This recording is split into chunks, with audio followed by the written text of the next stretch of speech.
Confie-toi en l'Éternel et il agira. Psaume 37, verset 5. Psaume 37, verset 5. Confie-toi en l'Éternel et il agira, bien-aimé. Psaume 37, verset 5. Psaume 37, verset 5.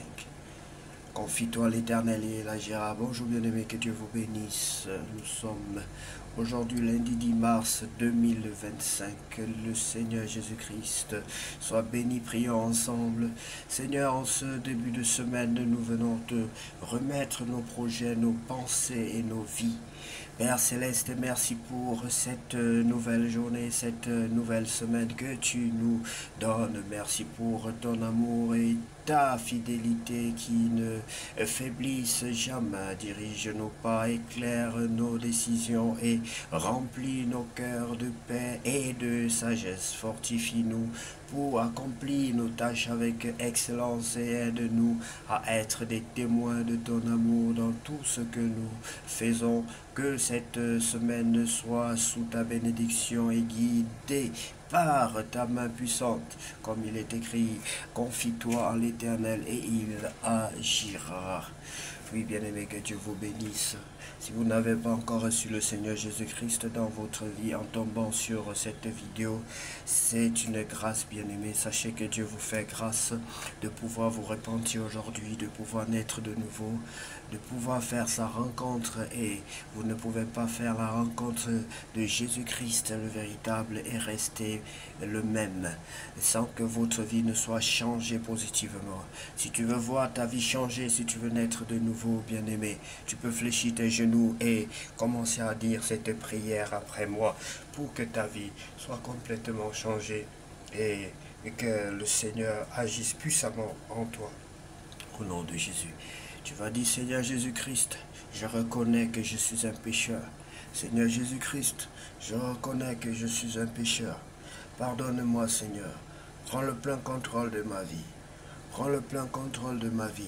Sans toi, je ne suis rien et je ne peux rien faire sans toi. Sans toi, je ne suis rien et je ne peux rien faire sans toi. Prends le plein contrôle de ma vie, Seigneur Jésus-Christ de Nazareth. Je reconnais que je suis un pécheur, je t'invite dans ma vie. Viens dans ma vie, sois mon maître et mon sauveur. Je t'accepte dans ma vie comme mon sauveur personnel et mon Seigneur. Je t'en prie, Seigneur, pardonne-moi et prends le plein contrôle de ma vie. Brise mon ancienne vie. Je reconnais que c'est moi qui suis le coupable et non toi, Seigneur, toi qu'on a crucifié à la croix. C'est moi qui suis coupable. C'est moi qui suis coupable. Tu es auprès de moi à la croix. Tu es meurtri. Tu es blessé. Mais tu n'as rien fait. Mais c'est pour moi que tu es blessé. C'est pour moi. Je reconnais que c'est pour moi que tu t'es donné à la croix. Pardonne-moi, Seigneur, et sauve-moi. Car toi seul, Seigneur, revient la gloire, la puissance. Je te demande une autre chose, Saint-Esprit éternel, accorde-moi ton Esprit Saint. Accorde-moi la puissance de ton Esprit Saint. Je t'en supplie, Père éternel, au nom de Jésus-Christ de Nazareth. Car toi seul revient la gloire, la puissance et l'honneur de tous les siècles. Amen. Bien-aimés, nous allons continuer ce moment dans la méditation et la prière. Dans le livre, on va lire la parole de Dieu dans le livre de 1 Thessaloniciens, chapitre 5. Personne ne sait quand le Seigneur viendra. Frères et sœurs, au sujet de la date et du moment où le Seigneur viendra, vous n'avez pas besoin qu'on vous écrive. Vous le savez très bien vous-même, le jour du Seigneur arrivera comme un voleur dans la nuit.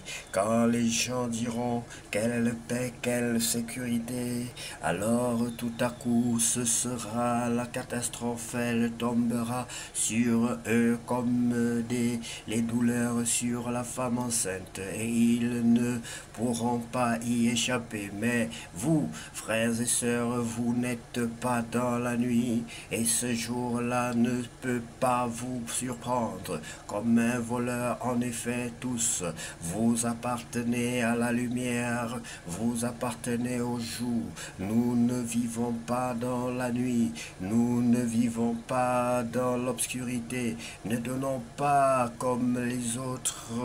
Oh, ne dormons pas comme les autres, mais restons éveillés, soyons sobres. Ceux qui dorment, dorment la nuit, ceux qui boivent trop, boivent la nuit, mais nous appartenons au jour. Alors soyons sobres, prenons la foi et l'amour comme vêtements de combat, mettons comme casque l'espérance d'être sauvés. Dieu ne nous a pas appelés pour nous juger, mais pour que nous obtenions le salut par notre Seigneur Jésus-Christ. Jésus est mort pour nous afin que, vivants ou morts, nous vivions unis à lui. Alors encouragez-vous les uns les autres et construisez la communauté comme vous le faites déjà. Dernier conseil et salutations, frères et sœurs, nous vous demandons ceci: respectez ceux qui travaillent parmi vous comme responsables. Le Seigneur vous les a donnés pour vous conseiller. Montrez-leur beaucoup de respect et d'amour à cause de ce qu'ils font. Soyez en paix entre vous. Frères et sœurs, nous vous demandons encore ceci: faites des reproches aux paresseux, donnez du courage à ceux qui n'en ont pas beaucoup, soutenez les faibles, soyez patients envers tous. Attention, personne ne doit rendre le mal pour le mal, mais cherchez toujours à faire le bien entre vous et avec tous. Soyez toujours joyeux, priez sans cesse, remerciez Dieu en toute occasion. C'est ce qu'il attend de vous qui êtes unis au Christ Jésus. N'empêchez pas l'Esprit Saint d'agir, ne méprisez pas les paroles des prophètes, examinez tout avec soin et retenez ce qui est bon. Évitez le mal sous toutes ses formes. Que le Dieu de la paix, le Dieu de la paix lui-même vous fasse vivre totalement pour lui, qu'il garde toute votre personne, votre esprit, votre âme et votre corps. Alors on ne pourra rien vous reprocher quand notre Seigneur Jésus-Christ viendra. Celui qui vous a appelé est fidèle, il agira pour cela. Frères et sœurs, priez pour nous. Saluez tous les chrétiens en les embrassant comme des frères et des sœurs. Je vous le demande au nom du Seigneur, lisez cette lettre à tous les chrétiens. Que l'amour de notre Seigneur Jésus-Christ soit avec vous. Amen. Merci Seigneur pour ta parole. Merci Seigneur Jésus-Christ pour ta parole. Ta parole est une lampe à nos pieds. Ta parole est une lumière sur notre sentier.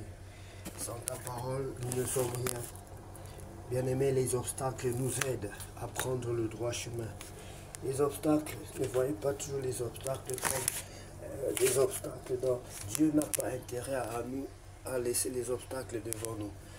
Mais lorsqu'il dresse généralement un obstacle devant nous, c'est qu'il veut que nous puissions prendre un autre chemin. Considérez les choses comme ça. Souvenez-vous de l'histoire de l'âne qui avait parlé à ce prophète-là qui voulait aller maudire le peuple d'Israël. L'âne a refusé d'avancer et parce qu'il y avait un obstacle, c'était un ange avec l'épée qui se dressait devant l'âne. Mais l'homme de Dieu ne voyait pas l'âne et il ne voyait pas l'obstacle. Il a frappé l'âne, mais Dieu a ouvert la bouche de l'âne pour que l'âne puisse parler comme un humain. Et l'âne a parlé à cet homme-là, lui disant que est-ce que j'ai l'habitude de désobéir à tes ordres? Que si je le fais aujourd'hui, c'est parce qu'il y a forcément une raison. Il y a un obstacle. Ne vois-tu pas l'ange de l'Éternel qui est devant moi, qui m'empêche d'avancer? Et la voie de Dieu, c'est souvent cette voie-là où il n'y a pas, où on peut avancer réellement, bien aimé. Quand il y a un obstacle, essayons de comprendre le message. L'obstacle n'est pas forcément quelque chose de mauvais. Que Dieu vous bénisse abondamment pour cette nouvelle journée. Que Dieu vous bénisse et vous accorde d'immenses grâces aujourd'hui, au nom puissant de Jésus-Christ de Nazareth. Car lui seul revienne la gloire, la puissance et l'honneur pour tous les siècles. Amen. Seigneur Jésus,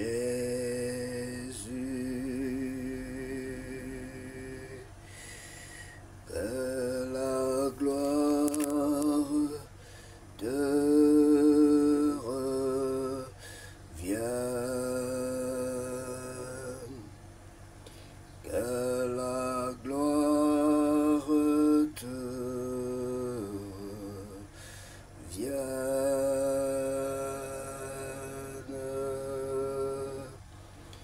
Tu es le grand roi.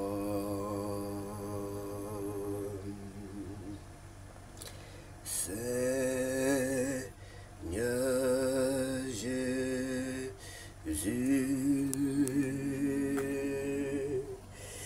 que la gloire te revienne, que la